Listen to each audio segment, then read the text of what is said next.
pero vos veías que las personas que estaban cerca del gobierno les iba cada vez mejor. Entonces lo que pasó fue que todo se dio vuelta. Veías a Chávez hablando de la ayuda de los pobres y de que el capitalismo salvaje nos iba a matar con un Rolex. La gastronomía venezolana está como caracterizada por ser muy colorida y abundante. Pero eso es muy bien muy del Caribe, ¿no? Y lo que pasó también es que llegabas hasta donde tus recursos lo permitían.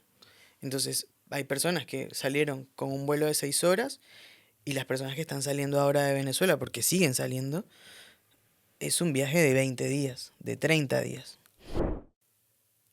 Que dentro de la izquierda de Uruguay hay personas que hablan de que en Venezuela no hay dictadura, es una gran decepción. ¿Pensás votar en la próxima elección? Pienso votar. ¿Ya sabes a quién vas a votar?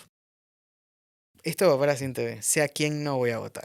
Buenas, aparezco por acá porque queremos agradecerle al bar Gran Sportman que ahora está apoyando este proyecto. Por tiempo limitado va a dejar 15% de descuento para todos los que vayan a Gran Sportman, ahí en 18 y Tristán Narvaja, para consumir en el local. Pero además, si ustedes van a la web, tienen primeramente por ahí a la web de sportman.com.uy, tienen ya un descuento de un 10% en lo que sale en precio de lista. Pero además, si ustedes ponen, lo escuchamos en Vértice, queremos un 15% extra, tienen un 15% extra, por tanto, nada, casi la pagan gratis la comida. Así que bueno, espero que lo apoyen al bar, así como nos apoya a nosotros. Ahora sí los dejo con la entrevista.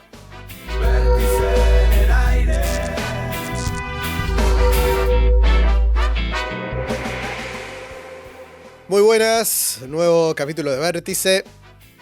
Emprendedor y creador de contenido. Llegó a Uruguay en 2014 desde su Barquisimeto natal. Hoy es dueño de Botánico Café y autor de un libro sobre plantas. Mezcla la pasión por la naturaleza con la gastronomía y las redes, con ese estilo directo, cálido y lleno de anécdotas. ¿Cómo estás, Omar? Muy bien, uy, qué lindo escuchar cómo resumen tu vida. Es muy poquito. En un párrafo, nunca me pasó. Bueno, muy bien, contento. Bueno, venís de Venezuela, estamos todos claros, así que lo primero que te quisiera preguntar es ¿por qué migraste, Sí, ¿no? De Venezuela a Uruguay? Que igual escuché por ahí que no fue tu primer plan, sí. que caíste medio de sopetón por acá. Sí, bueno, soy de Venezuela, nacido, criado y crecido hasta los 24 años. Cuando yo me vine era pleno 2014. No quiere decir que la situación haya mejorado. Creo que lo que sí pasó en Venezuela es que las personas crearon como resiliencia y nos fuimos como adaptando. Pero yo me di cuenta en ese momento que yo ya no podía más. Y bueno, literalmente me fui escapando. No de la misma forma como se fueron escapando mis hermanos años después, pero sí, escapando bueno, de la miseria que se estaba ahí como acercando. Pensaba migrar a Panamá, yo me recibí en comercio exterior, estudié, me formé, me recibí y trabajé en Venezuela en comercio exterior y cuando llegué acá no hubo nada cerca de eso, solo que trabajé en Ciudad Vieja, fue lo más cerca del puerto que estuve. Y unos meses antes de ir a Panamá, que era donde ya tenía como todo cerrado, eh, empezó como la primera ola de xenofobia para los venezolanos. Y ahí se implementó una ley que decía que por cada empresa que contratara a un extranjero tenía que haber X equivalente de panameños. Y eso hizo, bueno, que me llamaran y me dijeran, lo siento mucho, pero por vos no voy a contratar 5 panameños. Necesito solamente una persona, necesito 6. Y bueno, me quedé sin nada. Ya había vendido mi auto, estaba con la vida empaquetada en una maleta. Y dije, bueno, voy a empezar a scrollear Sudamérica. Mi idea era, bueno, estar cerca de mi familia para ir y venir. Una cosa muy idílica, ¿no? Del migrante. Luego me di cuenta que llevo 10 años acá y fue una sola vez. Y, y empecé, que me da de todo, pero elegí Uruguay por descarte. Empecé literalmente a descartar. Este, Brasil no me gustaba, o sea, me encantaba, pero el idioma lo veía complicado, lo veía como una traba. Eh, bueno, luego Perú, Bolivia no me llamaba mucho la atención. Argentina en ese momento políticamente había como una cosa muy simbiótica con Chávez y a mí me generaba ya como que no lo analizaba, era como, bueno, Cristina es amiga de Chávez, no quiero ir ahí. Y de repente apareció Uruguay, como una cosita chiquita ahí en el mapa que yo no sabía nada. Hace 10 años googleaba como migrar a Uruguay y lo único que me salía era el cartel de la Rambla que decía Montevideo, una foto de la Plaza Independencia y el Mercado del Puerto. No me salía más nada. Hace 10 años no había nada de información. Y yo dije, bueno, me voy ahí y veo. Y bueno, nada, me enamoré, estoy enamorado después de muchos años. Bueno, te enamoraste de Uruguay, te enamoraste de una persona, Sí, de un montón de cosas. Pero cuando viniste, tenías un novio y te viniste con el novio. me vine con mi ex, sí, venezolano también, y la migración es muy fuerte. La migración creo que te marca y te marca para toda la vida, eh, y te transforma en otra persona. Yo creo que nos hizo como eso, nos convirtió en otra persona. Y empezamos a vibrar de formas distintas. Para mí era una vida nueva. Yo tuve que aprender a hablar, él tuvo que aprender a hablar. Aprendimos a caminar de nuevo. Caminábamos muy rápido para lo que caminó un uruguayo. Empezamos a llamar cosas que las conocíamos de un nombre, la empezamos a llamar de otro nombre para hacernos como... Inclusive hasta cambiamos la forma en la que nos vestíamos. Y en ese cambio nos empezamos como a desconocer y fue, bueno, creo que nos separamos. ¿Y él se quedó acá en Él Uruguay se quedó también? acá, él está ahora en pareja con un uruguayo y yo, bueno, ahora estoy en pareja también con un uruguayo y bueno, nada, felices, felices. Hay mucho cariño, fue una separación con mucho cariño, pero sí, ahora nos enamoramos de su gente literal y del país. Ya vamos a llegar a tu actual novio porque es algo muy extraño lo que te pasa a vos. Pero vayamos al principio Dale, como dale. requieren las cosas. ¿Cómo fue esa infancia en esa Venezuela? Contanos un poco a los que no conocemos Venezuela, ¿qué diferencia hay entre Uruguay y Venezuela? Es completamente distinto. Mi infancia fue dividida, o sea, está dividida como en dos culturas. La familia por parte de mi padre era española, también migraron de la guerra y tenían una cultura como muy austera, ¿no? Como se comía, no poco, pero bueno, se comía usando todo lo que se compraba. Me acuerdo que mi abuela, la cáscara de la papa era como una cosa traslúcida y económicamente no estaban mal. Y luego por parte de mi madre mi abuela era una matriarca criolla, indígena y negra, como toda una señora caribeña, y era todo abundancia, color, ruido, alegría, ¿viste? Y siempre estuve como en esa dualidad. Siempre vibré más con la familia de mi madre, y yo me crié literalmente debajo de un árbol de mango, literal. Como muy familiero, una familia de 8 tíos, 16 primos, éramos una banda y éramos los 16 primos y los 8 tíos juntos todos los domingos. Era como, hacías una fiesta y eran 30 personas, solo familia. Y fue una infancia muy linda. Tuve un padre que estuvo presente hasta cierto momento, luego, bueno, se ausentó y bueno, y ahí tuve una madre luchadora. Y bueno, fue una linda infancia. Fue una linda infancia. Fue una linda infancia y era un hermoso país. Era un hermoso país donde quizás estábamos un poco engañados, ahora un poco lo veo en retrospectiva y digo, claro, esto era insostenible. Eran años de mucha abundancia, eran años donde había como mucho recurso, mucha plata, era como... Y luego obviamente nos dimos cuenta que, bueno, que eso era insostenible, pero bueno, en ese momento era maravilloso. Como que para nosotros no existía el mundo exterior. Era como, en Venezuela tenías todo. Tenías desierto, tenías volcanes, tenías selva, tenías Caribe, tenías todas las comidas, tenías un montón de culturas. Me crié también como en mucha cultura porque Venezuela fue cuna como de mucha migración. Entonces en mi colegio yo tenía compañeros de trabajo de estudio asiáticos, de familia portuguesa, de familia italiana, de familia asiática, árabe. Y para mí era como muy normal ir a casa de un amigo y comer bacalao con papas y al día siguiente iba otro amigo y comía lasaña. No sé, era como... Para mí eso, y lo llevo toda la comida porque está como ya en mi ADN, pero fue una infancia como, me la recuerdo como colorida y ruidosa, como muy caribeña. Y Barquisimeto, porque uno no lo conoce, Sí. ¿es parecido a algo de Montevideo? ¿O es más tirando a campo? Barquisimeto está, si miras el mapa, está como en el centro occidente, en la parte superior izquierda. Ok. Estamos a un departamento de por medio de la playa. Es el lugar en donde hay como mucha siembras de fruta, verdura y todo, pero está más a los alrededores.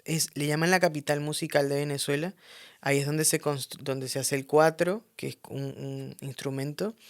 Y hay como el refrán, como un mito de que todos en Barquisimeto o cantamos o tocamos un instrumento, pero te lo enseñan en el colegio, o en la escuela, o tocas la flauta o el cuatro. Es una ciudad maravillosa, divina, hermosa, no se parece a nada de lo que está acá. Arquitectónicamente es muy distinta también. Ponele que te diría que la parte antigua se parece un poco más a lo que conocemos como Cartagena, Ujú. como balcones así coloniales, como mucho color, mucha fruta. Sí, tipo español, una cosa Sí, muy... una cosa muy de la colonia también, ¿no? Como esa cosa española luego. Algo tipo mexicano, lo que vimos, por ejemplo, en esta película de Disney, Coco, Coco. ponele, no tanto, pero sí. Hay como, la parte antigua es así. Y luego la ciudad es como cualquier ciudad, hay mucha gente también. Creo que en todo el estado Lara, que es mi departamento, creo, si no me equivoco, es casi toda la cantidad de personas que viven en el Uruguay, o similar, algo así. Entonces, bueno, es una ciudad como muy movida. Y lo que sucede en Venezuela, a diferencia de Uruguay, es que no pasa todos en la capital. Como hay muchas ciudades que son muy importantes y bueno, pero es hermoso. Gracias por hacerme recordar. Y otra de las cosas que contaste, sobre todo de tu abuela, es que vivías como en una especie de vivero, ¿no? Sí, Lleno de plantas por todas partes. Por eso un poco yo me imaginé capaz que la película Coco, ¿no? sí, Por una cosa así, esas casonas sí, viejas, llenas de plantas. era así. ¿Y ahí te vino como un poco el amor por las plantas o todavía no había nacido en vos? Para mí, a mí me parecía como sumamente normal que la gente tuviese una jungla en su casa. Para mí era como, me crecí con eso. En Venezuela es una tierra muy fértil y es un clima estable. Entonces, la realidad es que sí, vos vas por la calle, capaz que no en toda Venezuela, pero de donde yo soy me pasaba así, de que ibas por la calle y habían árboles de mango y de palta dándote sombra. Entonces, para mí era como muy normal. Cuando vine acá me quería matar, cuando quería comprar la primera palta y era como, no. Eh, pero nada, para mí era muy normal, luego me di cuenta que no. Pero sí, empecé como a agarrarle mucho cariño a las plantas, pero porque mi abuela era parte de su ritual. Yo veo a mi abuela como, sí, como, quizás lo que para el Río de la Plata significa Mercedes Sosa, ¿viste? Como esta cosa como de señora fuerte, grande, gruesa, que es una cosa como de raíz. Bueno, para mí mi abuela es eso, es como si yo la veo como la personificación del Caribe, ¿viste? Como una señora de batas, de colores, siempre, siempre rodeada de plantas y de comida y abrazaba a todo el mundo y ayudaba a todo el mundo. Y me crió mi abuela. Creo que de ahí un poco esta cosa como de admiración y bueno, de como muy presente, ¿no? ¿Sigue estando tu abuela en este No, plano? Ok. no. No, y creo que la muerte de mi abuela, o yo no estar en la muerte de mi abuela, es lo que yo jamás le voy a perdonar a esta dictadura. Creo que robarme el no poder estar, creo que es lo que más le reprocho a este régimen. Vos publicaste un libro de plantas acá en Uruguay. Sí, Cosa que ya primero ya es extraño que alguien publique un libro de plantas, pero además que un extranjero venga a publicar un libro de plantas es aún más raro. ¿Cómo llegás hasta ahí? llegué a Uruguay y me di cuenta de que no era tan bueno con las plantas. Y yo quería tener las mismas plantas que tenía mi abuela en su casa y me daba cuenta que las compraba en la feria, y venían a mi casa y eran como morían. Yo decía, yo no puedo creer, mi abuela como le iba tan bien y a mí no me va tan bien. Y me pasaba de que empecé a buscar como libros de botánica o referencia y eran como sumamente técnicos, era como de mucha, sí, técnicos de botánica. Y me aburría leerlos, no los entendía y empecé a aprender teniendo las plantas. Empecé como a investigar, un poco como a darles como otro lenguaje, pero también un poco como hilo que me tenía atado a mi país, ¿viste? Como a esa memoria, como que yo sentía que si tenía plantas podía de cierta forma rehacer ese lugar en donde me crié. Y, y bueno, y por ahí me empezó a generar algo que en Venezuela no existe, pero acá es el término de mano verde. Como, no, vos que tenés mano verde, porque mis amigos empezaron a ver que bueno, que en mi casa siempre habían plantas y que cada vez estaban más grandes y más lindas y no sé qué. Y bueno, y de ahí salió como esto. Lo editó Penguin Random House, que yo todavía, te soy sincero, todavía no lo puedo creer. Es algo bueno, mi síndrome del impostor como que me golpea mucho, pero digo, si lo veo en retrospectiva, digo, que una persona homosexual, migrante, en menos de 10 años de haber migrado a un país en completa crisis, haya firmado y haya hecho un libro con la editorial más importante del mundo, como yo lo veo, no, esto no, capaz que no es real, pero fue un proyecto hermoso, me encantó, conocí gente maravillosa. Y ahora está en todas las librerías, en todos los supermercados y el acompañamiento fue increíble. Sí me pasó eso de que cuando terminó yo dije, wow, no, yo no puedo creer que yo haya hecho esto. Y porque de verdad el libro está muy bueno y te ayuda como a crear esa jungla en tu casa. ¿Hace cuánto que salió el libro? Hace 2 años, Ok, que ya tu abuela no estaba. no. Porque está bueno, qué bueno que hubiera estado, que hubiera Sí, podido leer ese sí, libro. se lo dediqué, se lo dediqué. ¿Llegó hasta allá, hasta Venezuela, llegó el libro? Sí, sí, lo mandé. Siempre hay como conocidos que van y vienen, ¿no? Y lo envié. Y bueno, mis tías como agarraron el libro y empezaron como a llevarlo de casa en casa de todas sus amigas del barrio, como bueno, este es el libro que escribió Ichi, que es como me dice mi familia. Ahora voy a entrar en un lugar que a mí me gusta mucho entrar, que creo que además es de donde se conoce más la cultura, ¿no? Cada vez que uno visita una ciudad distinta, un país diferente, yo siempre digo, no sé si voy a ir a ver los monumentos de la ciudad, no sé si voy a ir a ver los museos, lo que seguro es que voy a probar la comida de ese país y voy a tratar de ver de dónde sale también eso. Y la cultura venezolana tiene mucho de eso, ¿no? En su comida. Bueno, quiero que me hables de la comida venezolana. Quiero que la gente que le esté mirando, después de que termine esto, tenga que salir despavorida a comer algo de eso. La comida, la gastronomía en general, a mí me parece que comiendo es la única forma que tú puedas conocer, una de las mejores formas, mejor dicho, que tienes de conocer la identidad de una nación.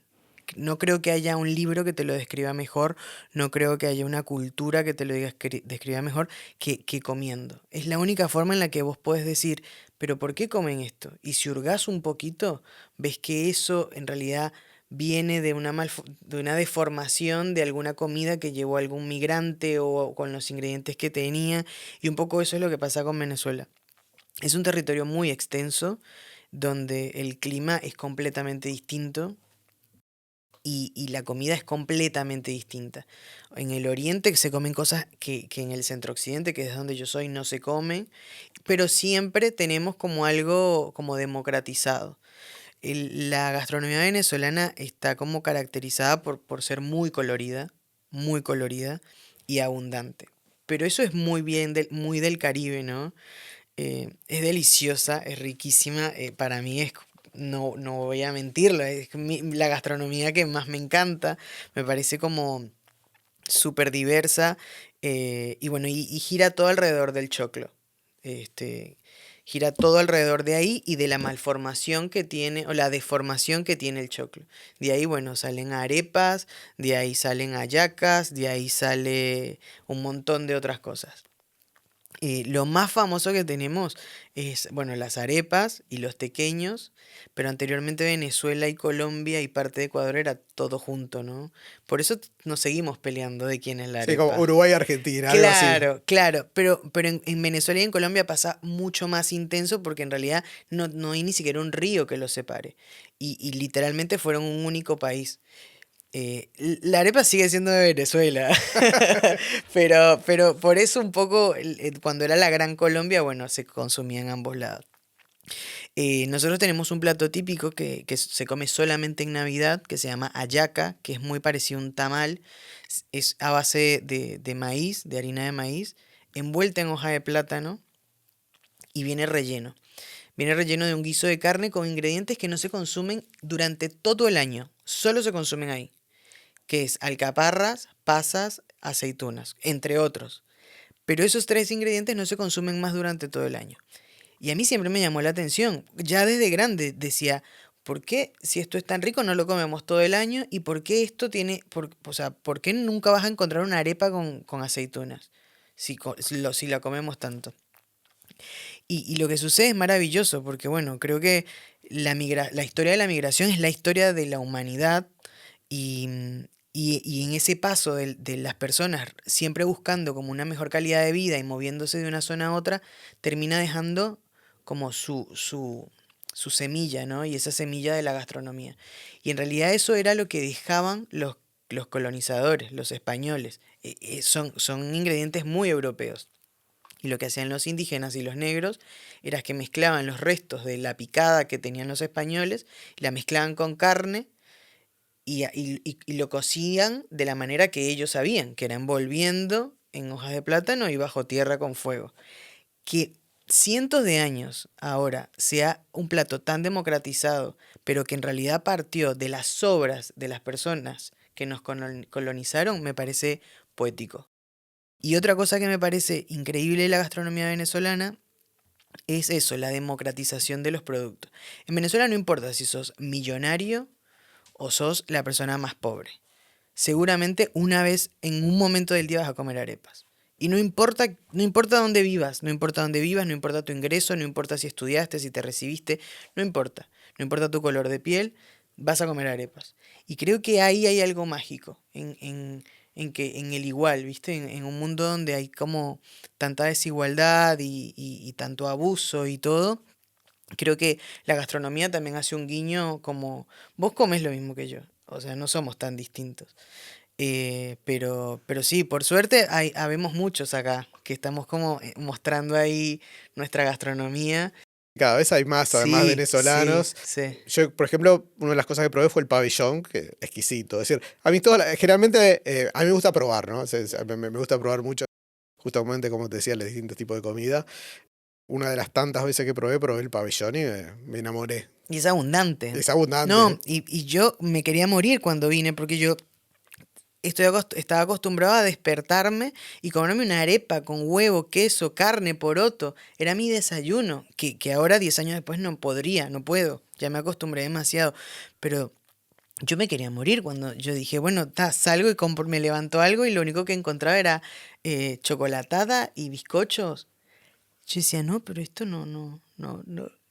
Dame más, tipo, necesito más comida. O de almuerzo, una milanesa al pan fría. Yo decía, no, pero yo necesito la sopa, la carne, el hidrato, ¿viste? Como abundante. Lo del pabellón es una locura. O sea, ahora lo veo en retrospectiva y digo, claro. O sea, eso es un espejismo. O sea, era tanta la abundancia y sigue siendo tanta la abundancia en ciertos recursos que nos podemos dar un lujo de que nuestro plato típico tenga 6 preparaciones. Sí, sí. O sea, tiene queso, plátano, porotos, arroz, carne y una arepa. Es tipo, y te lo comías todo y después seguías laburando. Es una cosa bueno, que el cuerpo se va como adaptando. Llegaste acá. ¿Cómo hiciste para juntar plata en Venezuela para poder hacer todos estos viajes que hiciste para poder llegar a Montevideo? Lo que sucedió en Venezuela es que las personas que fueron migrando del estatus social, de lo más arriba a lo más abajo. Entonces, los que salieron primero, salieron por un aeropuerto, en un avión, sin escala y sin cargar peso y de la manera más fácil.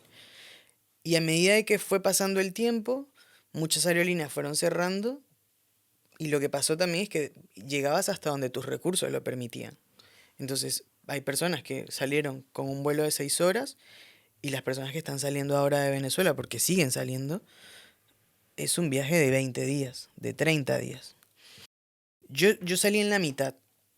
Yo tuve la suerte de, bueno, de vender la suerte, de vender lo que tenía, mi auto, mis cosas, una vida ya construida. ¿Lo vendiste o lo mal vendiste? Lo mal vendí, lo mal vendí. Lo mal vendí y era como, bueno, lo que sea a mí me sirve. Me acuerdo de mis tías diciéndome, bueno, yo tengo $50 acá, llévatelos. Mi mamá vendiendo tipo sus prendas de oro en dólares para que yo me lo trajera. Yo ya tenía un poco, pero yo llegué acá con, en el bolsillo con $250, $280. Una cosa loquísima. Y yo dije, bueno, tengo esto. Si en un mes yo no encuentro trabajo, pues yo ya tenía eso más un mes de la pensión. Si yo en un mes no encuentro trabajo, me voy a la embajada y digo, devuélvanme, porque no tengo ni qué comer. Lo que sí hice fue como adelantarme mucho. En ese momento había un grupo de Facebook y conocí una persona, un venezolano que ya estaba acá hace tiempo, me compró un chip de celular y yo lo que hice fue hacer el currículo en Venezuela y me los traje impresos para no gastar plata acá imprimiendo, porque claro, yo venía con los recursos finitos y tenía una valija con ropa y tenía otra valija con comida, harina, pan, latas de atún, eh, alguna galleta, todo para rendir todo lo que pudiese. Y llegué y fue el peor momento de mi vida.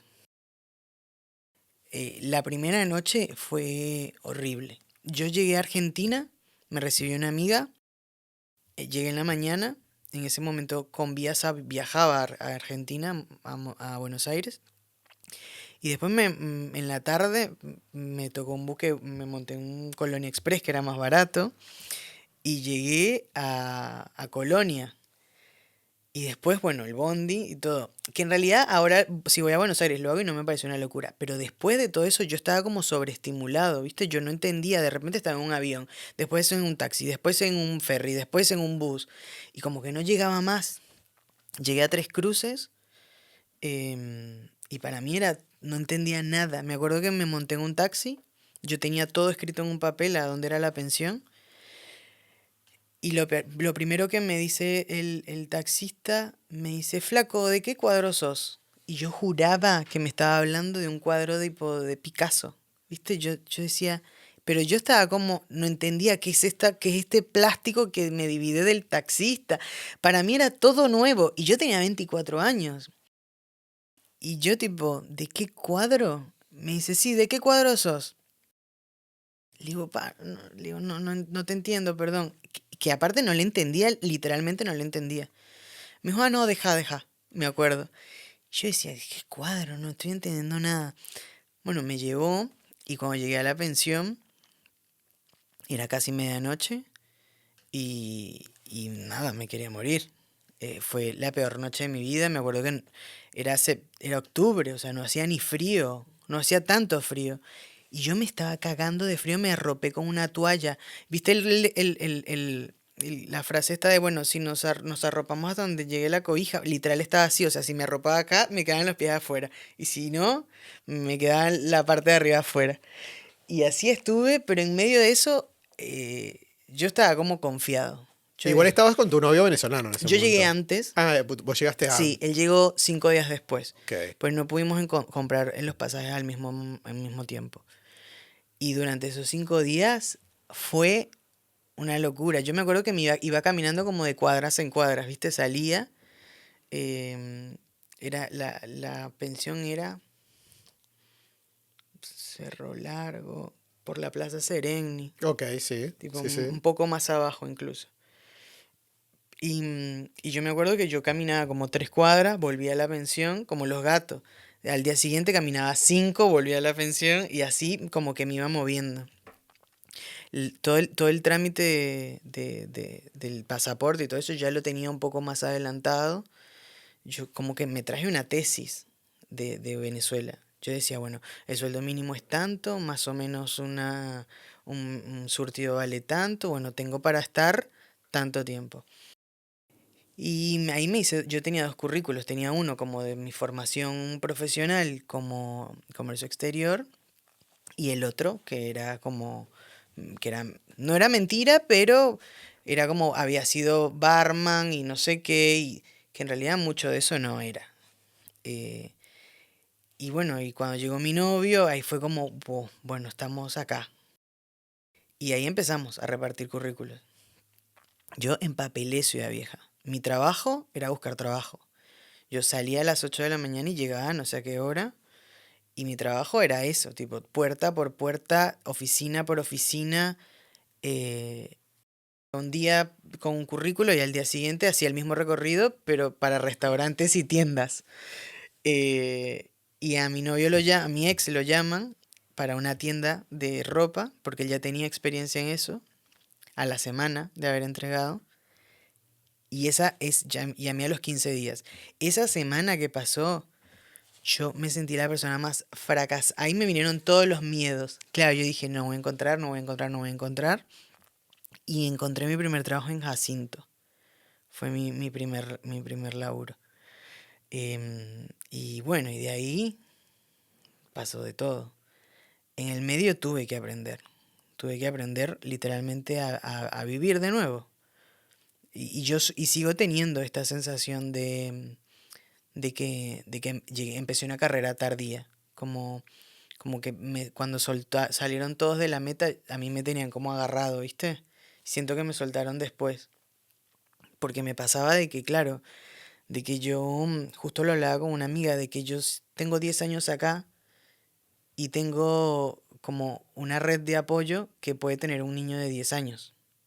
¿Viste? Como yo no es que tengo una barra de amigos, no tengo mis amigos del colegio y mis amigos de la universidad y mis amigos del barrio. Em, Tengo pequeños amigos que fui haciendo durante mi vida acá.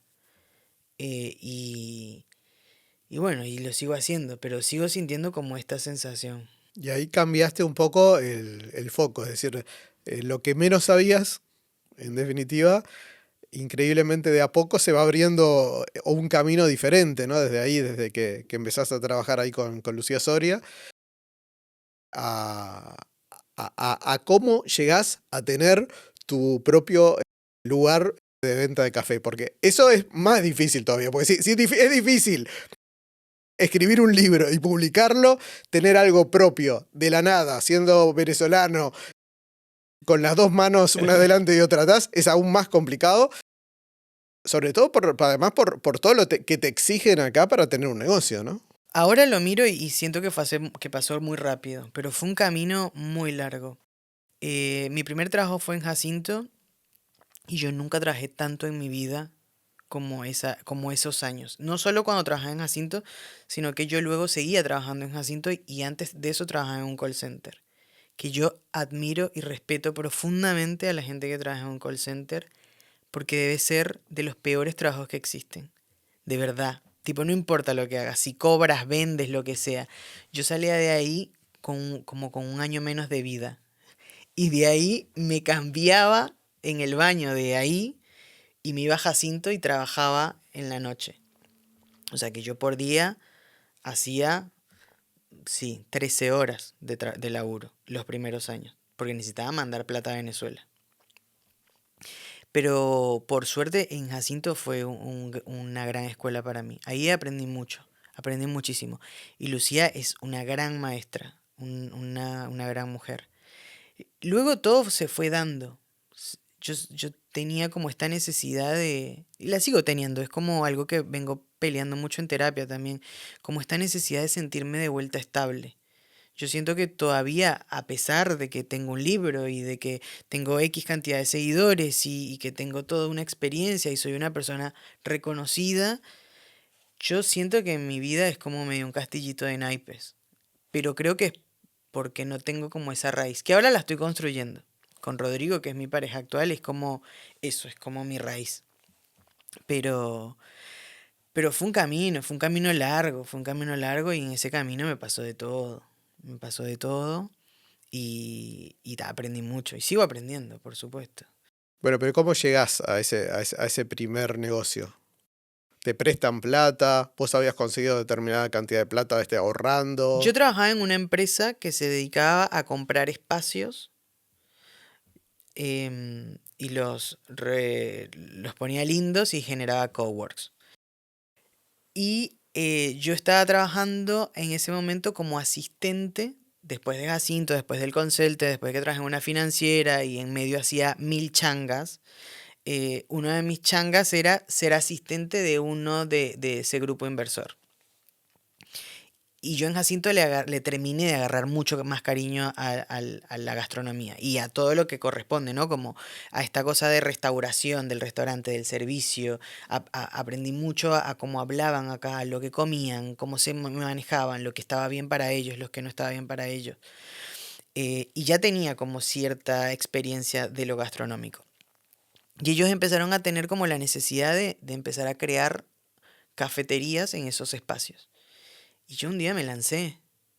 Yo dije, tipo, estaba en una reunión, terminé la reunión y le digo al que era mi jefe en ese momento, le dije, vos me das la oportunidad de yo presentarte un proyecto. Y pues escuché que estaba necesitando poner una cafetería en tal lugar. Eh, yo no sé qué tan difícil puede llegar a ser. Iluso, iluso. Eh, y me dice, bueno, sí, dale, presentala. Originalmente se iba a llamar La Cantina, porque como era un edificio de oficina, y a mí me parecía copado. Y me sigue pareciendo un nombre súper cool. Y él me dijo, no. La cantina no. Pensé otro nombre. Yo tenía un viaje con mi primer viaje después de 5 años acá.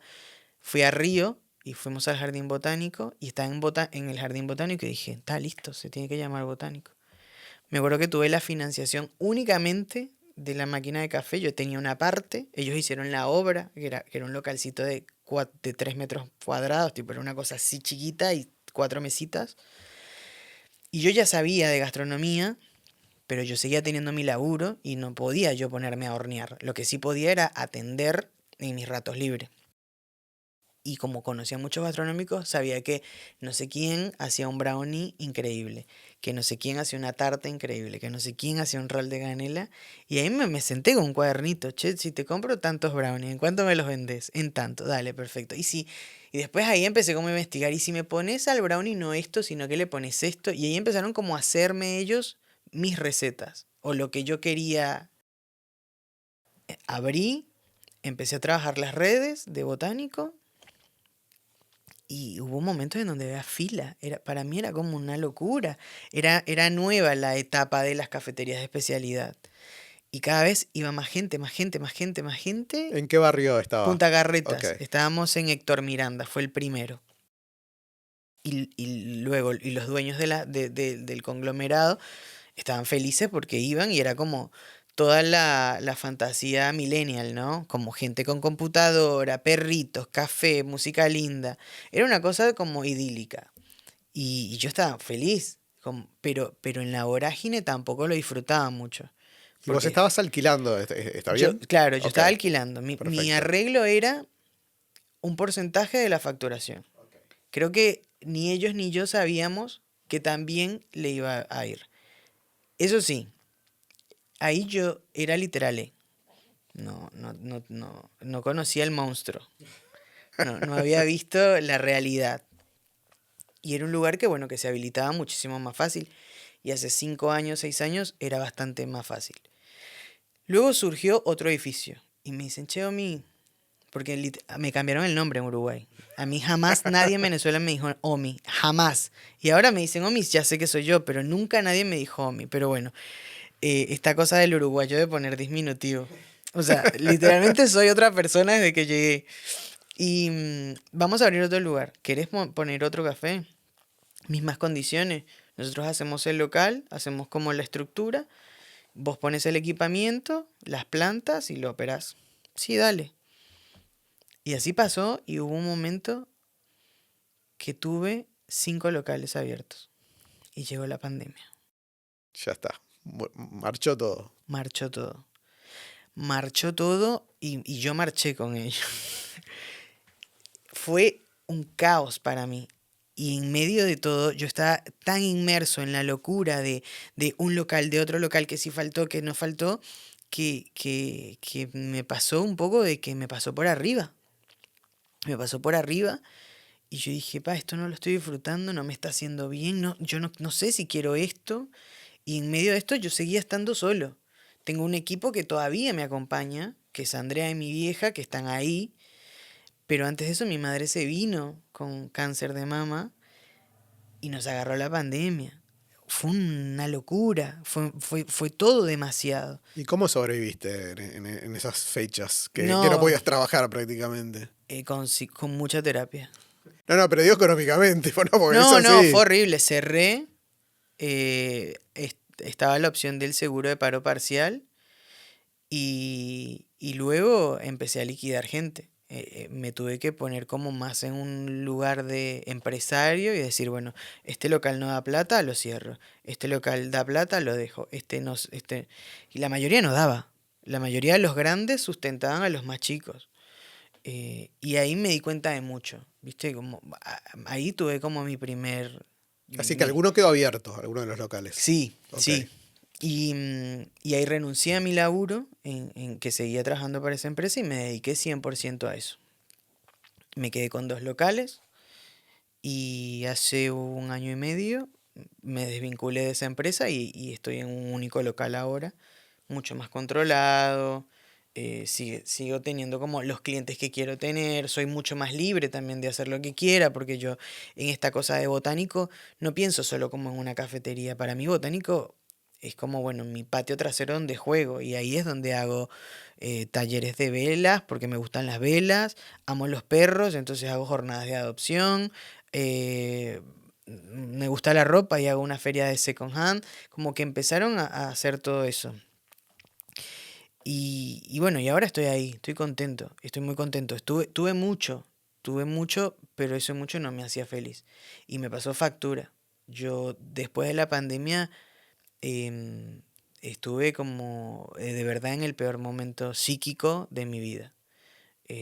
Pero mal, mal, mal, mal, mal. Eh, Esto no lo había dicho, o sea, tampoco para mí es un secreto ni es una vergüenza, pero después de la pandemia yo estuve durante muchos años en un proceso de medicado, porque honestamente para mí era demasiado, como que ahí quizás me terminó de caer la ficha de que mi madre estaba acá con quimioterapia, de que me estaba separando, de que estaba cerrando locales, de que de las deudas de Venezuela, mi abuela recién había muerto, era como todo, ¿viste? Y yo decía, yo no sé si yo quiero seguir teniendo esta vida.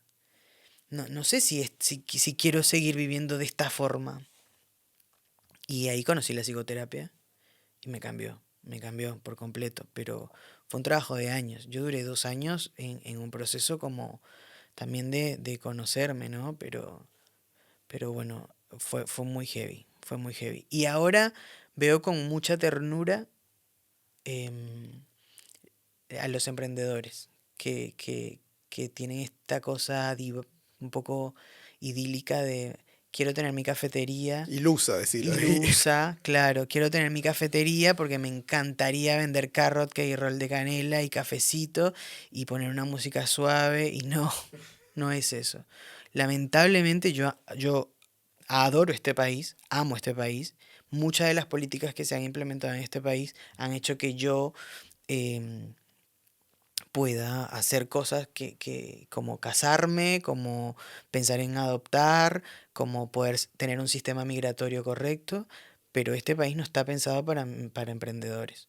Lamentablemente, después de 6 7 años en el rubro, te puedo decir que los únicos emprendimientos que se sostienen en el tiempo, que tienen impulso y que crecen, es porque tienen o una familia o una persona atrás con mucha guita. Pero si vos tenés una idea de poner un café, de poner un negocio, yo no quiero romperte el corazón. Pero eso no va a crecer. O sea, va a llegar a un punto. Pero de ese punto para arriba, cuando necesites habilitarlo y cuando la burocracia se siente enfrente de ti y te diga, para vos habilitar bomberos y bromatología necesitas 90.000 pesos y tú vendes un café en 150 pesos, ahí te vas a dar cuenta que es mucho más complejo. Y conozco mucha gente que quiere hacer las cosas bien. Conozco mucha gente que quiere pagar sus impuestos, que quiere tener sus habilitaciones, que quiere un montón de cosas. Pero realmente este país no está pensado para emprendedores.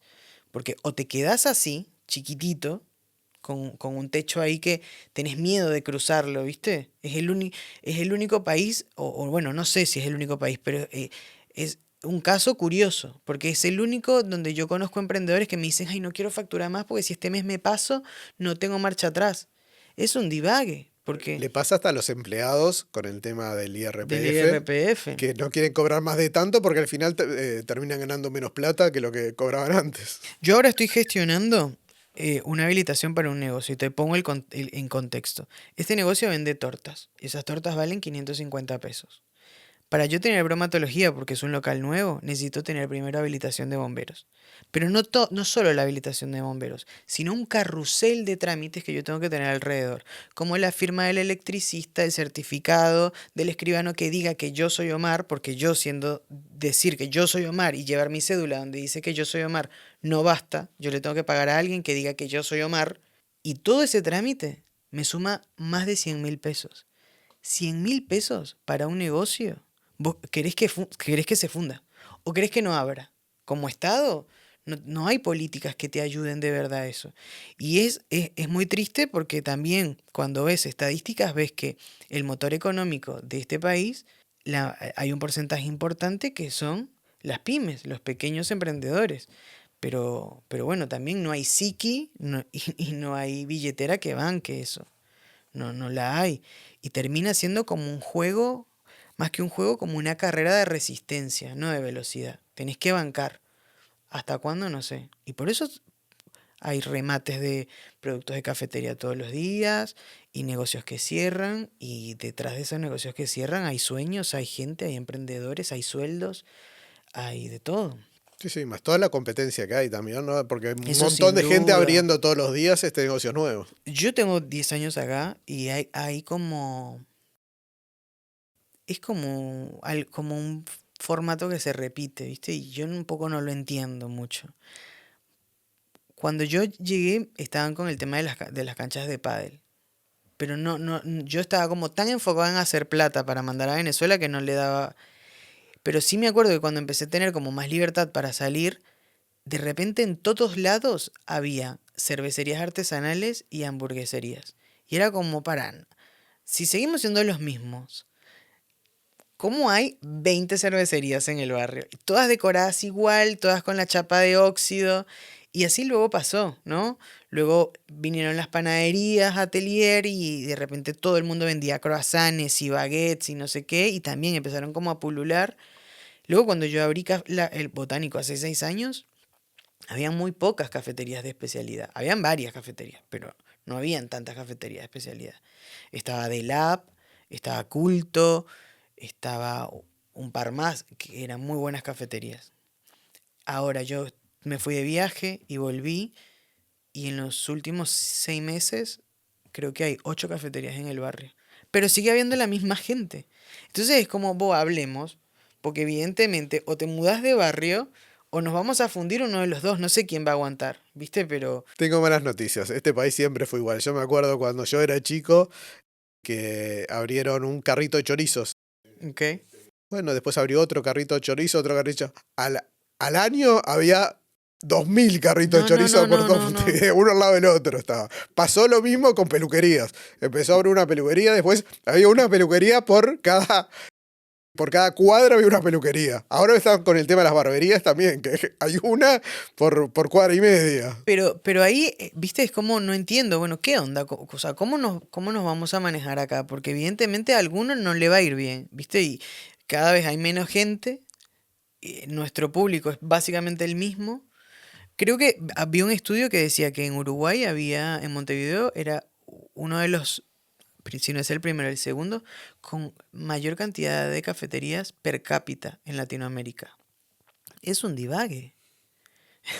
Es un divague. El único que gana acá es DGI, BPS y bomberos. Porque es un divague. O sea, y bueno, nada, ahí será también quién soy yo para quitarle la ilusión a la otra persona. No, bueno, hacelo. Pero bueno, tenemos que estar conscientes, ¿no? Bueno, de que no. No sé si hay un tema de números. No es un tema de que si vos tenés un mejor producto que el mío. Porque capaz que vos tenés tu público y yo tengo mi público. Pero bueno, es un tema de números, no hay más gente. Es esta la que hay. Yo siempre digo que Uruguay es un muy lindo país para hacer lo que vos quieras hacer. De ahí a que hagas plata con eso es otra cosa Sí, distinta. no.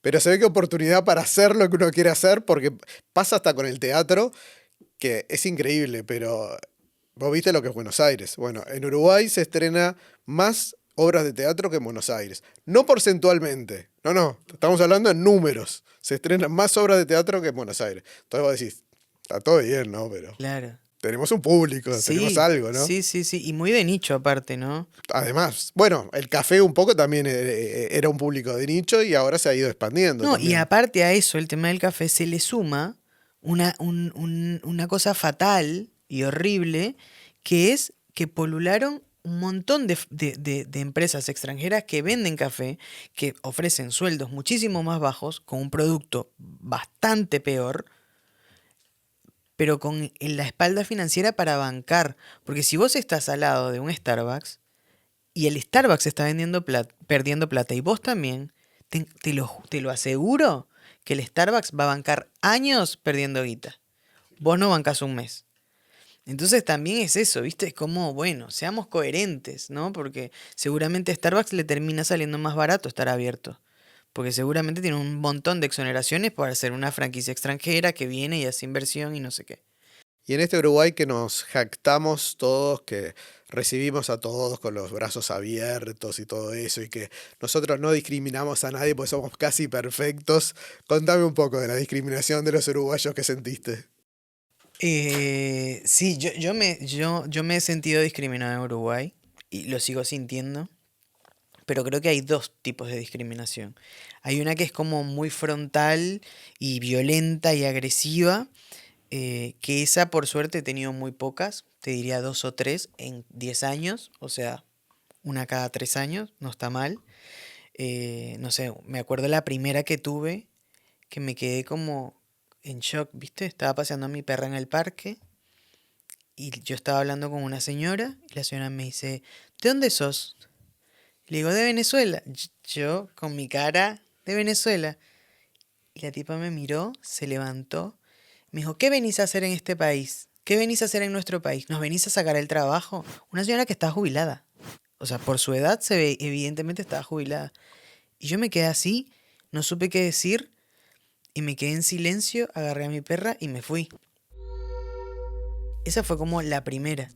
Y luego tuve y sigo teniendo como situaciones de discriminación y de xenofobia mucho más tamizadas, pero las he tenido hasta en el aeropuerto. Yo tengo, mi pasaporte es uruguayo, yo ya, pues, o sea, ahora ya ya tengo la credencial, ya soy un ciudadano uruguayo con mucho orgullo y con todo lo que lo caracteriza. Y me acuerdo, en el aeropuerto me ha pasado no una, sino más de una vez que me ven con el pasaporte cuando entro o cuando salgo y las personas del aeropuerto me dicen, vos tenés el pasaporte uruguayo por acá. Y cuando me escuchan el acento, me lo han dicho 2 veces, me dicen, no, pero para vos no, esto es solamente para los uruguayos de verdad. Y yo tengo que pasar por el otro porque mi pasaporte, el pasaporte que genera este país, está mal. Entonces no me lee ni siquiera la máquina que ellos tienen instalados en el aeropuerto. O sea, no te estoy diciendo que es la máquina en Ámsterdam. La máquina en el aeropuerto de Carrasco no lee el pasaporte que se emite acá en Uruguay. Entonces yo tengo que pasar por migraciones que ahí no pasamos, ahí pasamos los uruguayos que no son de verdad. Los de verdad sí pasan Los, con el los de verdad pasaporte. pasan. Ponen ahí para la Claro, y fotito y que se pasa. la... Ahí Claro, está. yo no soy de verdad. Cuando aporto, pago todo, Ahí sos ¿no? de verdad. Ahí soy de verdad. Ahí cuando tenés que Claro, aportar sos de claro. verdad. Cuando tengo mis deberes soy de verdad, pero no tengo todos los derechos. Otros comentarios, tuve una reunión de trabajo hace un mes, más o menos, y llegó un señor y me dice, mucho gusto, Omar, le digo.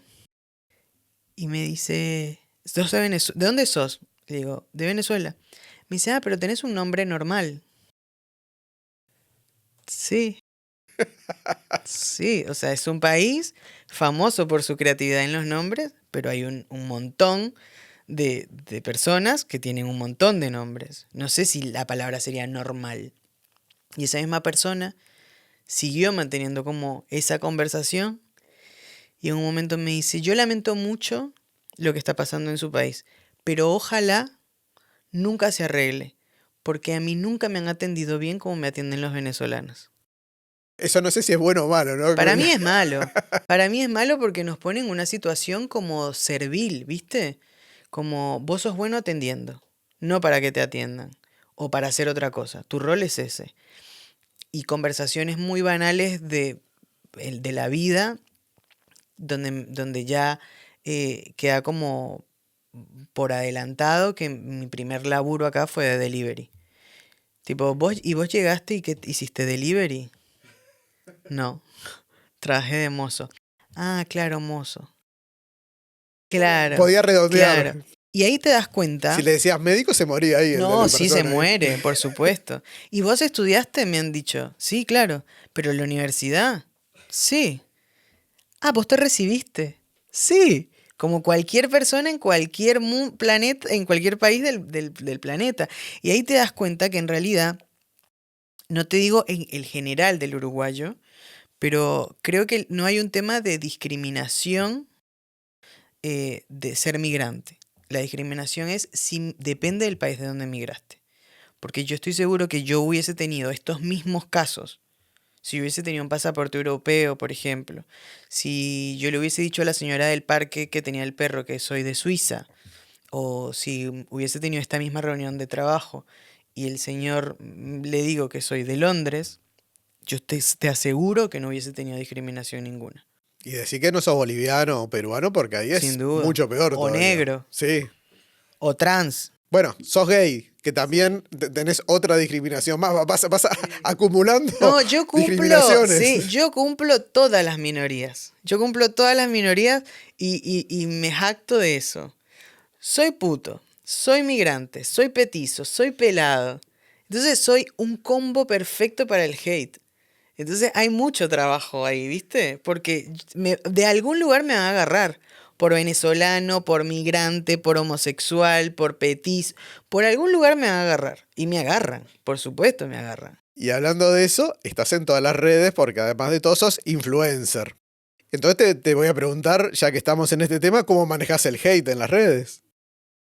Bueno, es difícil, de verdad es difícil. Yo tengo la fortuna de que atraigo lo que yo soy. Yo soy una persona en mis redes bastante transparente, me gusta mucho mostrar gastronomía y como lifestyle, como mi vida, pero no ese influencer de lujo y viaje y no sé qué. Tengo la fortuna de viajar por otras cosas que me han presentado en la vida, pero me vine en el bondi y me mojé de la parada hasta acá, o sea, y lo muestro. Es como, bueno, la realidad de muchas personas.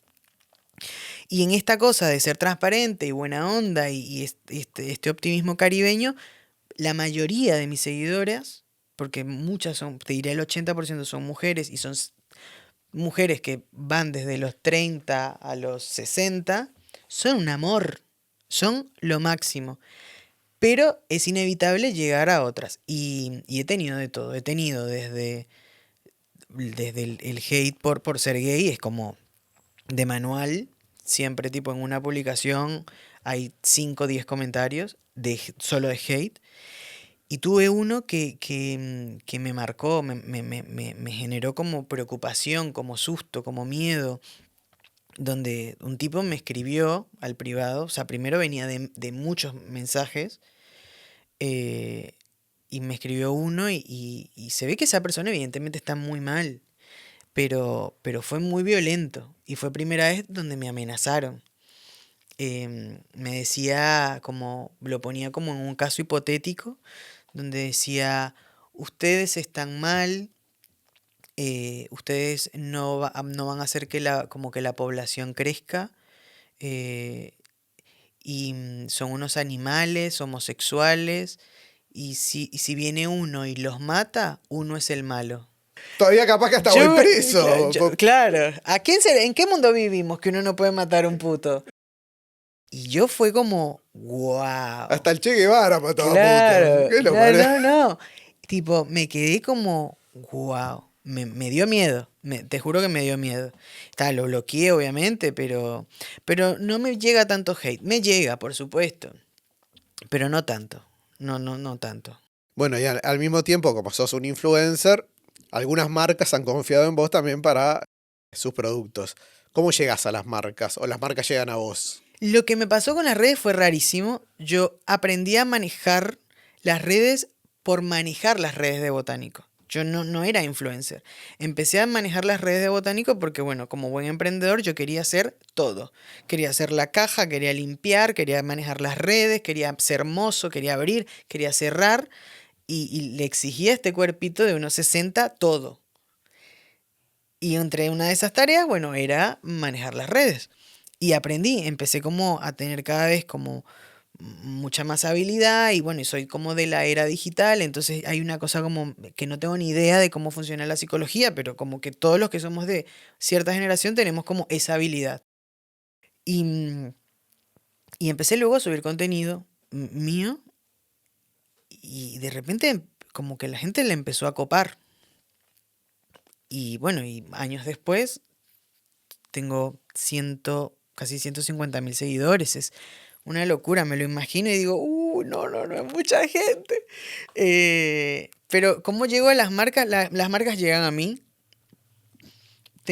Soy sumamente responsable, y para mí eso es un laburazo. Te diría incluso que desde hace un año no vivo de mi negocio. Mi negocio soy yo. Mi negocio cubre otras necesidades, bueno, que son más como de índole familiar, porque tuve familiares que vinieron hace un año en una situación horrible y terminaron trabajando en Botánico, que luego te puedo contar, pero yo hace un año trabajo, o sea, yo soy mi oficina, yo soy mis recursos humanos, yo soy mi administración, yo siendo todo lo que representa eso. Y para mí es un laburo. Y las marcas, tengo la suerte de trabajar con varias agencias que tenemos una relación como muy profesional. Ellos me dicen, che, mira, te necesito esto y yo lo hago. Y lo hago sin mentir lo que soy. No voy a decir lluvia, no voy a decir amarillo. Y cuando hablo de dulce de leche, y cuando hablo de la pasta frola, y cuando hablo del Uruguay, hablo desde mi visión, hablo desde otra visión, que quizás está romantizada, pero es que es imposible no enamorarte del país en el que elegiste vivir, porque ese país que dejaste atrás, ese país ya no existe. Y sí, yo soy un gran enamorado de Uruguay. Y lo que comunico es eso, es desde ese lugar, porque para mí todo es como un poco romántico. ¿Y cómo te grabas? ¿Te grabas solo? ¿Tenés a alguien que te graba? Me grabo solo la mayoría y luego tengo otros 2 o 3 filmmakers que son como amigos que dependiendo de lo que voy necesitando les voy pidiendo. Pero sí, es un negocio muy rentable, pero de la misma forma como es muy rentable, también sé que es efímero. O sea, lo pienso acá y te lo digo, me da un miedo, me genera ansiedad, porque yo digo, claro, ¿y si Zuckerberg mañana dice, se acabó Instagram, se cortó esto? Ahí me queda toda mi vida en banda. Entonces, bueno, siempre voy como pensando también en otras cosas. ¿Y la cámara que usás, qué usás? ¿El celular Uso el o...? celular para la mayoría de las tomas, de los videos, y los más profesionales los hago con una Sony que me regaló Rodri de cumpleaños. Una de las cosas que tenemos justamente en tema de las redes es que vivimos todos en burbujas, ¿no? Todos vivimos en burbujas diferentes y por tanto capaz que vos sos, ya te digo, tenés 100 y pico de mil de personas que te siguen, un montón de gente que te conoce y salís de la burbuja y sos un total desconocido que no tienen ni idea quién sos, cosa que antes capaz que cuando no existían las redes y estaba, no sé, solamente la televisión, si vos pasabas por la televisión te iban a conocer casi todos. Ahora no, ahora es como que cada uno está El en su nicho. mundo, en su nicho, y este nicho no conoce al otro y este no conoce al otro. ¿Cómo te llevas con eso de que por un lado sos un súper conocido y por otro lado no te conoce nadie? No, si pienso mucho en la cantidad de gente que me conoce, me da un poco de ansiedad, la verdad. Y aunque en Instagram es imposible no generar un alter ego. O sea, es un personaje. Ese personaje de las redes tiene mucho que ver de mí. O sea, ese personaje ama las plantas, ama la comida, ama cocinar saludable, económico y rico.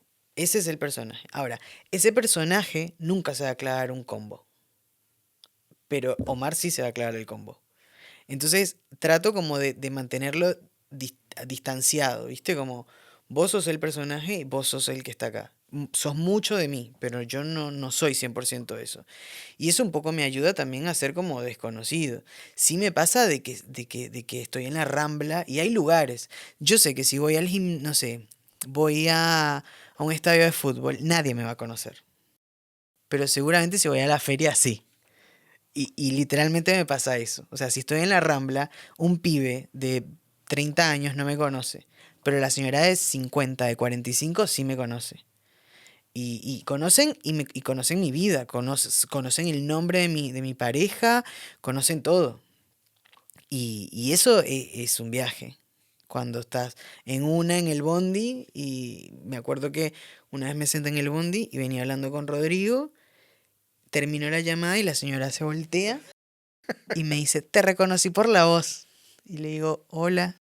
Me dice, vos sos el que cocinás. Y le digo, sí, sí. Me dice, ay, vos no sabés lo mucho que a mí me gusta, guardo todas tus recetas. No hago ninguna, pero las guardo todas. Y luego he generado vínculos con muchas seguidoras. Pero me quedo con esa, con las que me conocen. Pero sí, creo que es un tema de nicho. Si voy a un estadio de fútbol, nadie me va a conocer. Si voy a una peluquería no iría por razones obvias, pero si voy en lugares como bastante más femeninos, por así decirlo, o más populares, creo que sí. Creo que ahí me conocen. Bueno, hablaste mucho de Rodrigo, así que vayamos a Rodrigo. ¿Cuánto hace que están saliendo? Además, contame un poco cómo es esto de que vos sos venezolano, viviendo en Uruguay, y tu pareja Rodrigo es uruguayo, pero no estás viviendo en No, Uruguay. imagínate eso explicárselo a la migración todos los años. Imagínate explicárselo en inglés al tipo de migración en Alemania. Yo conocí a Rodri hace 3 años y medio, casi 4. eh, y nos conocimos y él me dijo, mira, yo tengo un doctorado, o sea, yo me postulé a un doctorado, capaz que sale, capaz que no. Y yo estaba como muy en una etapa de, bueno, lo que sea, vamos viendo, ahí vemos. Y ya estábamos como reenganchados y me dicen, me sale el doctorado, me voy. Y yo dije, ¡fua! ¡Qué viaje! Esto no va a bancar, esto yo no hay chance que yo lo aguante. Y yo pensé lo mismo de él. Mi inseguridad era, claro, este pibe se va a ir 3 años a Alemania, donde el hombre es hegemónicamente perfecto, y va a dejar acá a este otro que tiene unos 60 con una cara de indígena en Uruguay. No me va a dar bola, o sea, me va a dejar. Y bueno, y no. Fue mucho trabajo. Y hablo en pasado porque ya se acaba. Viene el 10 de diciembre y se acabó. Ok. Así Después que de estuvo hace 3 años, ok. 3 años. 3 años de mucho viaje, mucho sacrificio. Es muy lindo la relación a distancia porque los reencuentros, porque lo que es lindo es muy lindo, pero lo que es malo es sumamente malo. Porque te sentís muy solo en la mayoría de los momentos. Hay momentos en los que querés que esté y la diferencia horaria te mata. O sea, habían días en los que yo pasaba laburando todo el día y me liberaba a las 6 de la tarde, 7, y a esa hora él estaba empezando a dormir. Y bueno, y lo único que nos salvaba era que, bueno, por suerte y tenemos como, bueno, una cierta facilidad financiera, por así decirlo, y podemos darnos el lujo de viajar. Entonces, una o dos veces por año nos vemos. Obviamente que es todo una cosa sacada, porque no tengo un hijo, porque esas cosas no están, pero sí, obviamente te digo, miro para atrás y digo, es hermoso. Una vez al año escapo del invierno en Uruguay y me voy a la primavera en el primer mundo, y hago mi vida de trat wife, tipo, lo único que hago es que cocino, limpio, paseo, hago compras, trabajo, por supuesto. em, y después llego acá y laburo tucu tucu tucu y en diciembre él viene y así vamos. Pero para tener una relación a distancia, yo no sé si es bueno o es malo. Yo no soy acá promotor. Idealmente no lo hagan porque está salado, pero se necesita mucha comunicación. Mucha comunicación y aprender a amar desde otro lugar. Aprendes a amar desde el no poseer, ¿viste? Y desde el no controlar y eso, y hablarlo, ¿no? Y ser muy creativo. Y sale carísimo aparte, porque tener una relación a distancia sale carísimo. Son 2 alquileres, son 2 consumos de luz, de agua, o sea, son 2 vidas paralelas. Ahora, si vos me decís, ¿lo harías de nuevo? Sin duda. Porque ahora vos acá estás viviendo solo o estás viviendo con tu familia. No, estoy viviendo solo. Ok. Estoy viviendo solo. En el mismo edificio vive estos tíos que se vinieron en una situación horrible, perseguidas. Y mi madre vive en su apartamento. Y también vino alguno de tus hermanos, ¿no? No, no tengo ¿No? hermanos, mi primo. Tus primos. Mi Tus primo, primos que trabajan sí, mi en... primo vino con... Estoy impresionado de tu nivel de investigación. No, pues ya le erré, te dije hermano. No, no, no, pero es lo único. Tengo miedo. Sos tipo, sabes más que ChatGPT. Sí, se vinieron hace un año y tanto. ¿Te queda algo de familia allá en Venezuela? Me queda muy poco y lo que queda de Venezuela es como, bueno, un recuerdo. Yo cada tanto como vuelvo a esta cosa de añoranza, de volver a mi país. Y lo más doloroso es que ese país ya no existe. Porque lo que yo extraño no es un territorio físico. Yo extraño como un lugar en un momento. Y si yo pudiese ahora comprar un boleto e irme, es como un país desierto. Decirte que de mi generación del colegio, de mi salón, de mi aula, nos recibimos 30 personas, de las cuales solo 2 quedan en Venezuela. 28 personas, 22 niños, jóvenes de 22 años, 23 años, todos nos tuvimos que ir en situaciones distintas, en momentos distintos. Pero, y lo mismo pasó con mis primos, y en Venezuela se quedó o la gente muy chica o la gente muy grande.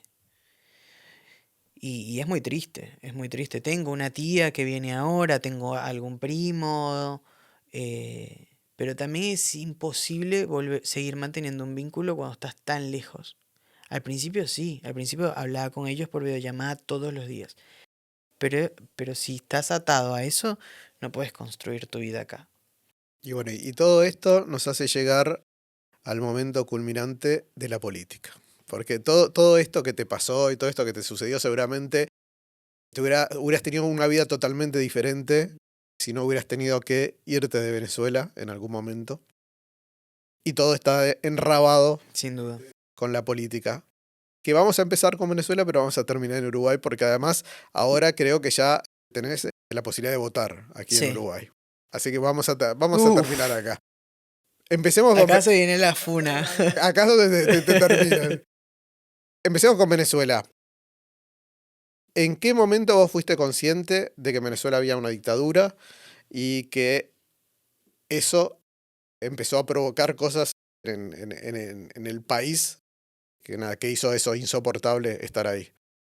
En Venezuela estuvimos como durante décadas sumergidos en una nube de abundancia. Y eso fue en el chavismo. Antes del Antes del chavismo. chavismo, ok. Antes del chavismo. Y era como un juego de pelotas donde había 2 partidos, uno de centro derecha y otro de derecha, que era medio que lo mismo. Y ni siquiera en Venezuela se hablaba de lo que era la derecha y la izquierda. Fueron términos que yo aprendí mucho más grande. Y, Y era eso, como abundancia. Un partido ganaba Acción Democrática y al mandato siguiente COPEI y después Acción Democrática y COPEI. Y para nosotros era irrelevante. La gente no tenía intención en el votar. Era toda una fiesta, ¿viste? Como que ganaba un partido y era como, ay, la fiesta de este partido. Pero era una cosa como muy ignorante. ¿Es obligatoria la...? No, Ok. no es obligatoria, pero la gente vota. Le gusta Votaba. votar. Es decir, a la gente le Votaba gustaba mucho. votar. Pero le gustaba en esta fantasía. Le gustaba en esta fantasía de el celebrar algo. Porque nosotros podemos estar en el peor momento. Pero siempre vamos a tener una excusa para celebrar. Aunque no tengamos nada. Y eso, ese exceso de optimismo es un poco lo que nos llevó a este lugar, a donde estamos ahora. Como esta cosa de va a estar todo bien, hay una cosa mística que lo va a solucionar, llámese religión o el universo, pero hay una cosa en el venezolano que es como esta cosa como de exceso de fe, ¿viste? De esperanza. Que por suerte la tenemos, porque es que si no... Ahora, me resulta raro en esto que me decís, porque generalmente, más allá de que después se conviertan en dictadura, sea bueno o sea malo, pero generalmente las revoluciones o cuando alguien se alza en el poder, generalmente pasa mucho porque el pueblo está pasando mal y porque hay como un descontento. Vos me decís que en ese momento no había ese descontento para la llegada de Chávez. No, había sí un descontento importante, pero el porcentaje de pobreza era muy poco. O es lo que yo tengo claro, ¿no? O capaz que yo estaba viviendo en una burbuja, ¿no? Te hablo desde mi experiencia. Em, yo tenía un año cuando Chávez hizo la intentona de golpe de Estado. Evidentemente no me acuerdo. Pero ahí se empezó como a tramar este personaje carismático, ¿no? Esta persona que era completamente distinta a lo que todos conocíamos como un político recto, de traje, formal, Venezuela como muy conservadora, Dios, patria y familia y todo eso, y venía este loco que hablaba como un cualquiera, poniendo términos sobre la mesa que nunca antes se cuestionaron por ejemplo, mi madre nunca lo votó, pero tengo tíos que sí, que se enamoraron. Mi abuela lo votó. Y la primera y segunda elección de Chávez, sí, era una cosa como, había mucha guita, había mucho dinero en el país, entonces todo era posible, ¿viste? Como misión vivienda.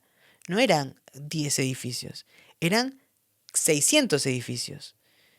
Y de repente eran 600 familias que dejaban de vivir en ranchos y pasaban. Claro, todo eso era insostenible. Nosotros no lo sabíamos. Era como, bueno, vos no tenés plata, bueno, no te voy a enseñar a trabajar. Te voy a dar la plata. Vos seguís haciendo la vida. Toma, tuki. Pero me votás. Vos tampoco trabajás, no querés laburar, no importa, toma, tuki. Era una cosa como de dar, ¿viste?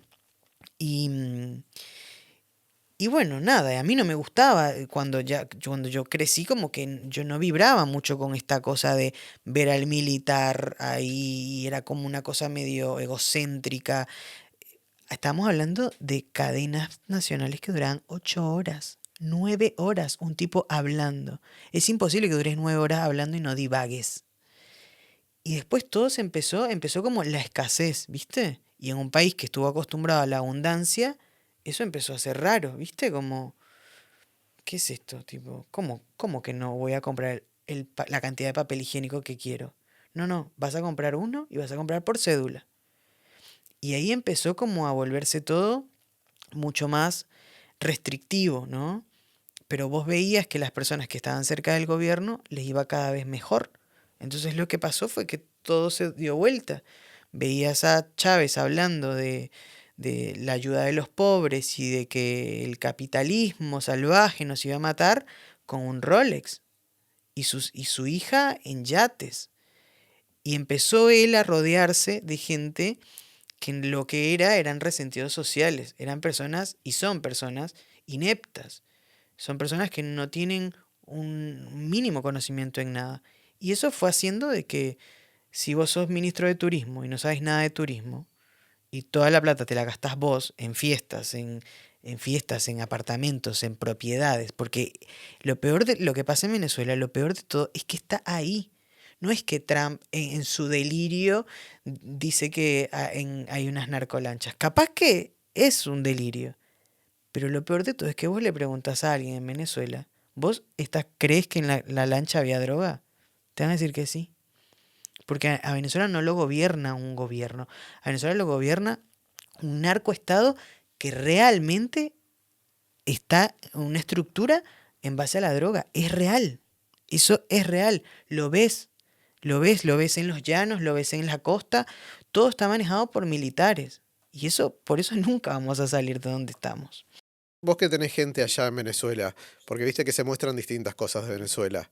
¿Cómo está Venezuela hoy? Porque habían hablado de que se había tenido una recuperación. Yo me acuerdo de haber visto que directamente que en el supermercado no había ni cosas para comprar. Ya no para comer, Claro. para comprar. No, volviendo a la que Sí, no te respondía, cuando me di cuenta que había una dictadura, cuando las personas se empezaron a quejar sí. de por qué no podían comprar lo que ellos querían y cuando de repente en la puerta de cada supermercado había un militar y después dos militares y después tres militares y de repente estábamos siendo controlados por militares. Tengo el recuerdo fijo de que mi número de cédula en Venezuela termina en número 4 y me tocaba los jueves ir a un supermercado a comprar lo que había. No sabías lo que iba a haber. Sabías que el jueves te tocaba comprar los productos que había escasez. Y mi abuela, yo la llevaba el miércoles que le tocaba a ella y a mí me tocaba el jueves. Voy y vengo y veo que el militar cargaba tipo una virome, una fibra y empieza a escribir en número como si fuésemos ganado en la mano. Y me acuerdo que todo el mundo ponía la mano así, ¿viste? Y yo decía, yo no puedo creer que yo sea el único que no le parezca que esto esté mal. Y yo le dije al militar, no me vas a rayar la mano. Me dice, bueno, si no te dejas rayar, te vas. Le digo, no, estoy haciendo la fila acá, bajo el sol. Tipo, me estás viendo, sabes que después de ella vengo yo. No me vas a rayar. ¿Por qué me vas a poner un 49, número 49 en la fila? No, porque después tú vas y o sea, lo que él decía era que yo estaba haciéndole lugar a alguien para que luego vos no hicieras la fila y vos me pagabas a mí y entrabas. Por eso te rayaban. Y me acuerdo que mi abuela me decía, hijo, por favor, déjate rayar porque nos van a sacar. Eso es un número, eso después yo te lo saco con jabón. Y en ese momento yo dije, pa, no, esto está muy mal. Yo me tengo que ir. Y ahí empezaron las manifestaciones. Así como me ves, yo en mi casa hacía bombas molotov. Así. O sea, yo vivía en un barrio privado que en Venezuela es muy normal, pero no son como los de acá, son como comunidades que se organizan y un tema de seguridad también. Y me acuerdo que cada quien aportaba de la manera que podía. O sea, si vos tenías neumáticos viejos en tu casa, los llevabas a casa del apartamento 103, que él los llevaba a las manifestaciones. Si vos tenías botellas de vidrio en tu casa vacías, las llevabas al del 504, que esa persona hacía molotov. Era como todo, ¿no? Y no te digo, tipo, éramos poquitos. Era una nación entera queriendo pelear para eso. Y yo ya tenía la decisión de irme, pero es imposible no pelear por tu país. ¿Viste? Cuando te sacaron todo, cuando te sacan todo, no tenés miedo de nada. Tipo, cuando te sacan la libertad, la comida, la esperanza, los sueños, cuando ves que tus amigos se van, cuando ves que tu abuela se tiene que marcar como una vaca para comprar un papel higiénico, cuando te sacan todo, que te saquen la vida es lo menos que te importa. ¿Viste? Ya no le tenés miedo a nada. Y nosotros duramos 12, 15 días de pelea, guerra, guerra. Tipo, teníamos relevos. Vos te tocaba de tal hora a tal hora y teníamos calles trancadas para que los militares no entraban. Y durante todo eso era una cosa de esperanza, ¿viste? Salían las señoras, las abuelas de las casas con pasta de dientes para ponerte abajo de los ojos para que la bomba lagrimógena no te hiciera tanto daño. O agua con vinagre. O sea, era toda una comunidad organizada. Haciendo algo que no estaba bien, porque yo sé que no estaba bien. Pero vos sumergís un país en el hambre, en la miseria, en la impotencia, ese país se te va a rebelar. Y cuando vos me decís cuándo, te diste cuenta cuando estabas en dictadura, cuando vi que nos mataban. Porque no es que yo lo escuché, no es que lo vi en inteligencia artificial. Yo vi, yo estaba ahí y vi cómo los militares salían y nos mataban. No importa la edad, no importa el sexo, no importa nada. Salían y te mataban. Después te agarraban y te tiraban a un camión. Así era. Y eso no pasó hace 90 años. Eso pasó hace 6 años. Eso pasó hace 9 años. Y siguió pasando. Y mi mamá me dijo, ¿te vas o te vas? No hay chance, acá no te quedas. Y bueno, y ahí me fui. Venezuela no se arregló. Lo que pasa es que la gente ya no. ¿Quién va a pelear si todos los jóvenes no fueron? No fuimos. No es que se arregló. Terminás inclinando la cabeza y generando una burbuja para sobrevivir. El que puede dentro de su burbuja tiene comida y el otro que puede en su burbuja hace surtido en Aruba. Porque hacen surtido en Aruba. Es un país de delirio. Los militares van en un jet privado y hacen surtido. Todo lo que te estoy diciendo no es porque yo lo escuché. Te lo estoy diciendo porque lo sé. Mi familia tiene una casa en la playa y los militares compraron, compraron hectáreas y crearon hoteles. Y empezaron una cosa como endogámica, porque los únicos que tienen guita son los que están asociados al Estado, trabajan para el Estado o son el Estado. Llámese militares, el asistente del militar. Y eso hizo que toda una generación nueva, mis primos que tienen ahora 10 12 13 años, esos niños no han crecido con otra forma. O sea, hay estatuas de Chávez, ojos de Chávez, cuadernos de Chávez, libros de Chávez. Y eso no es nuevo. Lo que hicieron fue repetir lo que ya en la historia lo vimos en muchos otros países. O sea, no es que Chávez, oh wow, qué maravilloso y qué creativo y qué tipo. Hizo lo mismo que Hitler, hizo lo mismo que Mussolini. O sea, es un dictador. Y este es un nabo que está rodeado de militares. Pero mi fantasía más grande, en mi delirio, ¿viste? Cuando uno se está duchando y dices, ay, peleé con no sé quién y no le dije tal cosa. Bueno, en mi delirio, cuando escucho entrevistas, yo digo, uy, cómo me encantaría tenerlo así, ¿viste? De frente. Porque, porque yo sé que van a caer. Quizás yo no lo vea, pero van a caer. Ah, ¿cómo no lo vas a ver? Sos muy joven. Ojalá, no sé, mira Cuba. Yo hace mucho perdí la esperanza, pero sí la conciencia. Y yo sé que nada dura para siempre en este mundo.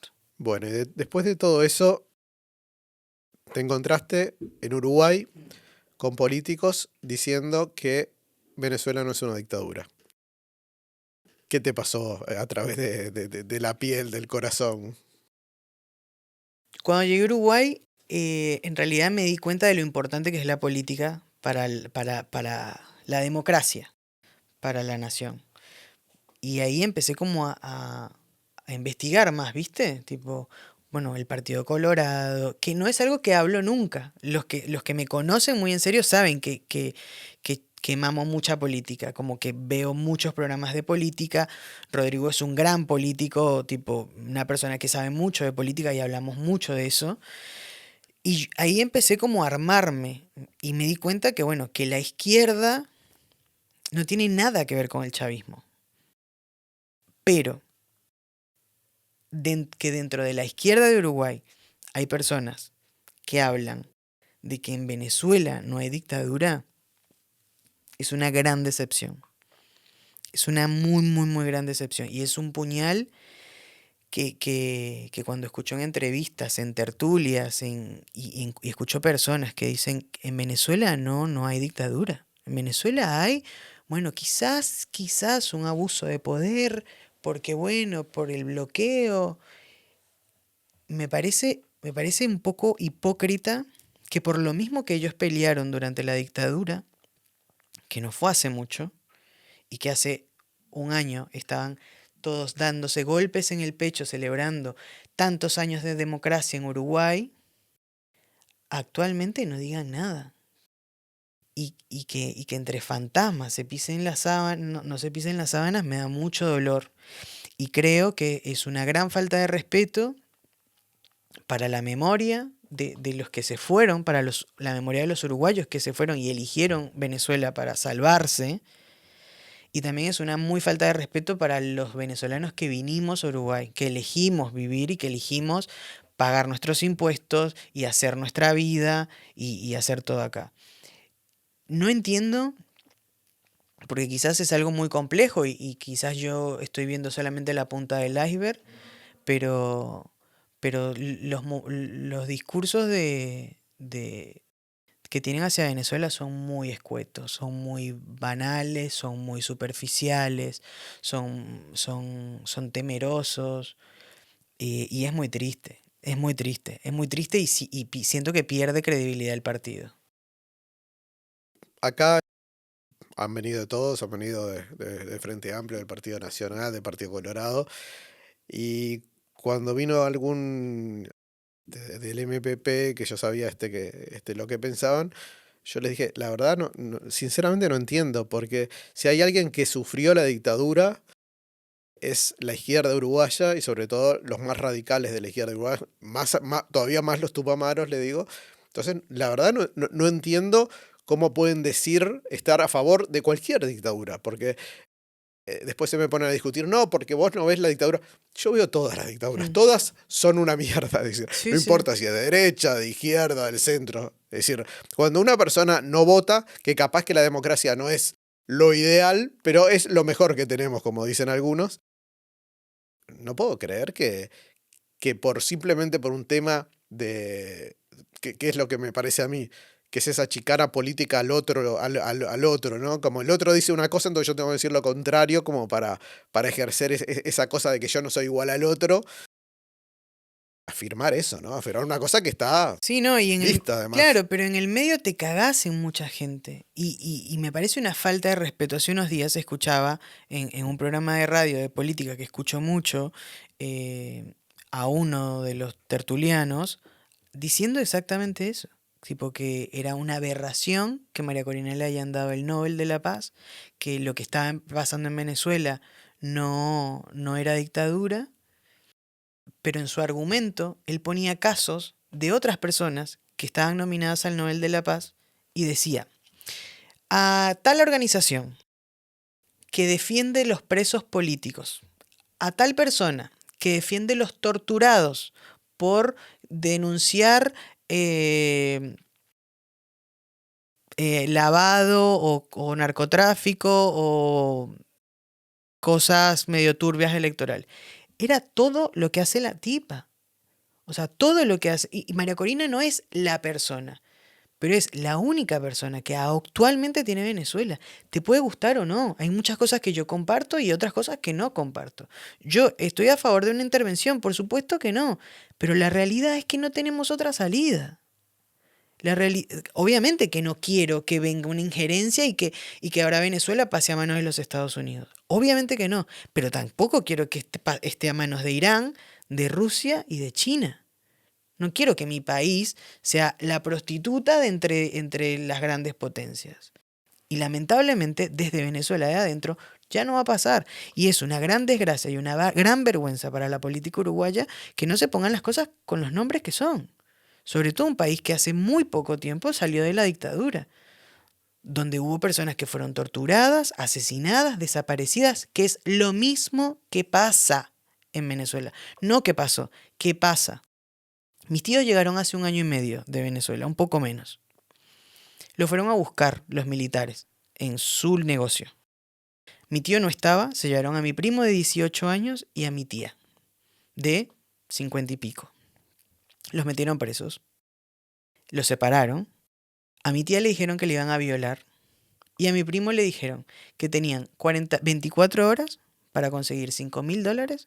Si no, los iban a pasar a Caracas. Y sabemos lo que es Caracas. O sea, los iban a llevar al helicoide. Los extorsionaron, tuvieron que dar el dinero, se tuvieron que esconder en casa de otra persona hasta que yo envié los pasajes y se regresaron. No te estoy hablando que eso pasó en la década del 60. Eso pasó hace un año. Y que venga alguien que tenga la responsabilidad política y un poder de voz tan importante y que minimice eso, que diga que no existe, que diga, ¿qué? O sea, sos tarado. ¿Por qué pensás que habemos tantos venezolanos acá? Porque nos encanta la milanesa. Es un divague. Por supuesto que estamos perseguidos, por supuesto que nos están matando, por supuesto que no hay medicina. Vos vas ahora a un centro de salud en Venezuela y no hay nada, solo gente. O sea, si vos te querés inyectar algo, tenés que llevar la inyección, el alcohol, el algodón y la medicación. Entonces, ¿qué es lo que pasa más allá? Que es una información que yo no tengo.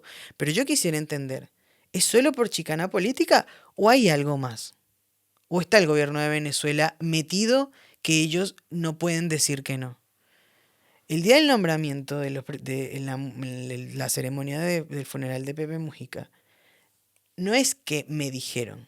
Yo vi en la televisión a personas del gobierno de Venezuela en el Palacio Legislativo. Es una falta de respeto enorme, pero no conmigo que llegué, que también lo es. Con la memoria de inclusive del que estaban velando, inclusive de Pepe Mujica. Porque él fue una víctima de personas que hicieron lo mismo que está haciendo este señor.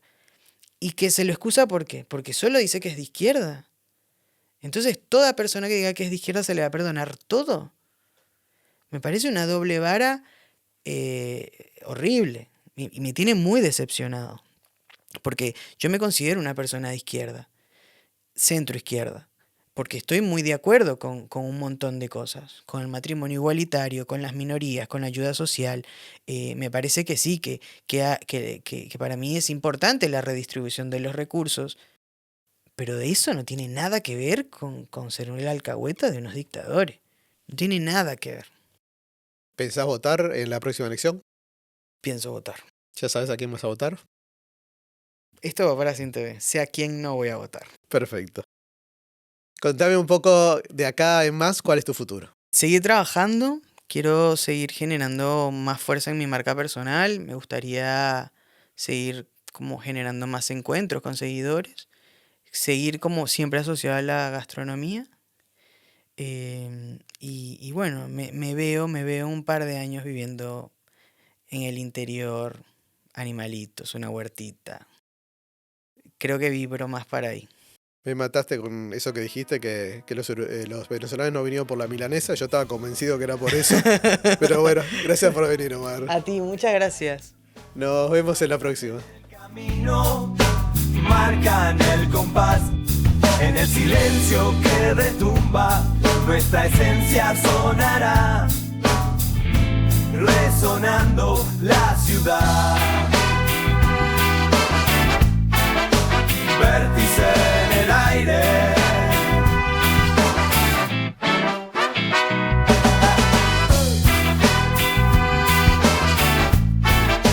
Vértice en el aire.